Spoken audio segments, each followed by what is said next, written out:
Lian mo. Sige. Si Angelo nasa TV, tinatanong siya kung totoong may gusto siya sa'yo. Lian mo. Angelo, tell him that there's nothing going on between you and Jessa. Dahil assistant mo lang siya. Si Jessa lang naman talaga ang nag-iilusyon kay Angelo eh. Ang totoo niyan, walang gusto si Angelo sa assistant niya. Di ba, Angelo? Totoo po ba yun? Sir, totoo po ba yun? Lumalabas po kayo, sir, ng alalay niyo eh. Cleo's right. Jessa is only my PA.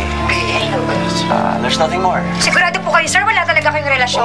Ano pong masasabi niyo sa mga taong naghihinala na may relasyon kayo ni Jessa? Wala po kaming relasyon. Dahil hindi po si Jessa ang natitipuan kong babae. Iba po ang tipo ko. Ganun po tipo niyo. So, sir, sino po? Sige po, okay na po.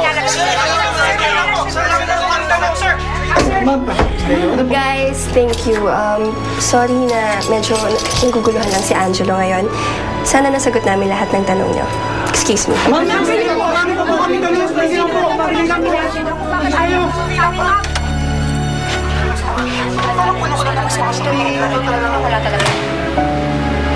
Oh, narinig mo yung sinabi ni Angelo Soriano. Hindi daw ikaw ang tipo ng babaeng magugustuhan niya.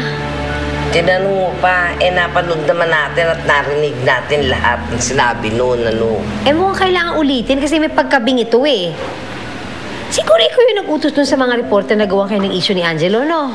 Hindi ko magagawa yan, Nay. Naku, ito naman, nakaila ka pa. Ginagawa ko rin yan dati nung kasikatan ko. Alam mo ikaw, hindi ka lang pangit, ilusyonada ka pa, no?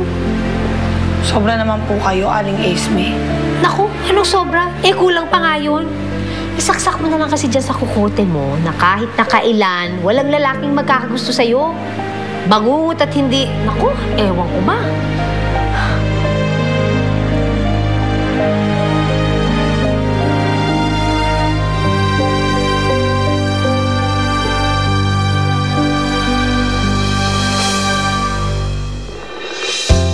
Isara ulo pala yung Angelo na yun eh. Sasabihin nila na hindi sila ni Jessa kung ano pa mga sinasabi. Hindi ko alam kung sino nagsimula nitong issue tungkol sa aming dalawa pero kailangan ko humingi ng dispensa sa kanya. Hindi ba kayo mayaman?